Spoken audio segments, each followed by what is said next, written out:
Brilliant. Thank you. So I'm Mandy Sanghera. I'm a human rights activist. I've been campaigning and working around the world for the last 35 years.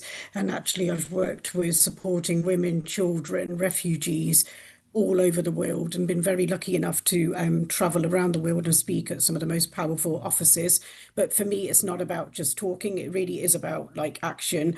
I met Rose probably about 8, 9 years ago at the UN, and I was really impressed by some of the work she's been doing. And I've kept in touch with her. And for me, it's really important to give her a seat at the table. So, I mean, this is a really important conversation. And I actually think that what I've realized is that tech and AI is moving at such a pace that actually lots of people are being really left behind. And there are some real issues around the world right now facing young people. Some of those things are how AI is being used for deep fakes. There's things around like how people are being exploited online. There are lots of things that are really happening. And that's for me, it's about how do we work together? How do we get the local tech companies, the global tech giants, to take responsibility and support people, especially within in Africa and other countries around the world. So one of the other things is it's around supporting grassroots organizations. And I know that there's been a lot of funding cuts and things over the years. And for me, it's really important. So the question that you want to ask me is what lessons can people learn from global initiatives? I think for me, this is about collaborating and working in partnership. And one of the things that I always say to young people and to people around the world is that, think globally, act locally. Look at your network and develop your network and look at other funding opportunities. So one of the things that I always say to people, sometimes if we come together and we collaborate and we work in partnership, there is a better chance of us securing more funding. And so, for instance, if I was going for a grant, for instance, I may look at that somebody's doing some of the advocacy work on the ground. There may be an organization that's doing some of the tech stuff on the ground and actually looking at putting a good business case in. I don't know if you're familiar, but one of the things in the UK that I've been supporting young people to create is something called a logic model, which is a one-page document. So this has your overarching aim. So because actually when you approach funders, they don't have time to read hundreds of pages. And even if they want to, they won't always do that. So if you have a one-page document to show this is what we want with this money, this is the outcome, this is the impact, and this is what we're going to achieve, and you have a real plan on a one-page document. So my call to all of you on this call is that you're all going to Google and look at a logic model or a theory of change after this meeting and actually look at actually creating one for yourselves, because it really will help you to look at funding.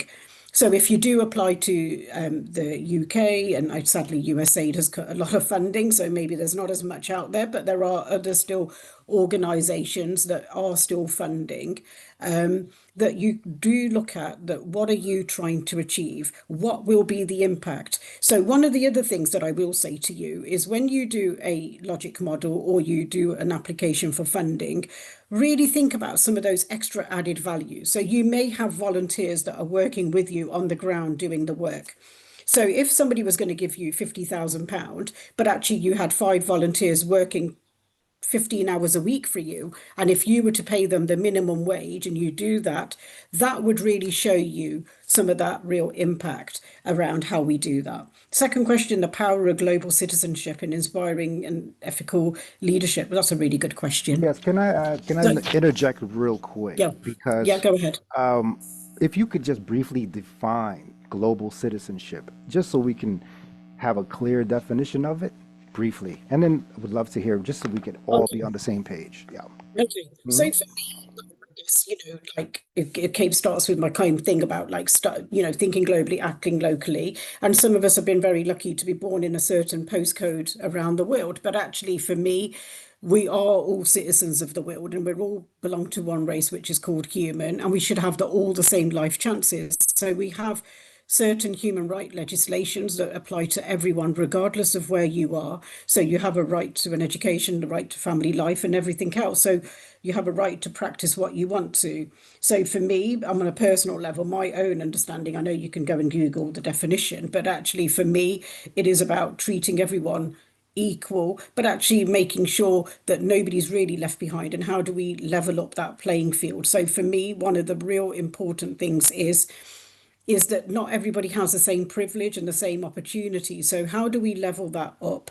So, for me, when I think about global citizens and I think about young people having a seat, it's not just about being a mentor, it is actually about being a sponsor and giving people a seat at that decision making table. It's a real opportunity to make sure that people who are doing the work on the ground, whether it's in Africa, in India, or in Latin America, that those people work has been taken and recognized. One of the things that I have seen over the years, which really frustrates me, is that a lot of great organizations are doing great work on the ground in not just in Africa, but all parts of the world. And actually, other organizations who are doing the funding or they've been involved in supporting them will take credit for a lot of that work. I've seen a lot of people being working as interns, whether it's in the UN or other organizations around the world, sometimes will do a lot of great work. And sometimes, other people will take credit for things. I've seen that in the tech industry where I've done hackathons in over 144 countries to date. And for me, it's about those young people have created those. So when I think about globally and looking at all those opportunities for young people, is that actually everyone is treated equally, fairly, have the same chances. And if they don't, how can we level up that? And for me, it really is about lifting people off that sticky floor. It's not about smashing glass ceilings. Very few people smash it. So it's about looking at those social, economics, other barriers that are stopping people from reaching the top. So what can we do? How can we get real jobs for people? And how do we get real people real paid opportunities? And those are the sort of things that I do on a daily basis with whether it's refugees or women or young people that I mentor around the world. So for me, we are all citizens of this planet and we all have a role to play. We got to take responsibilities, and we all have the same rights whether we live anywhere in the world, and it's really important that we use that as well. Oh, thank you for that. Yeah, there's so many ways we can go with that. I would like to continue though.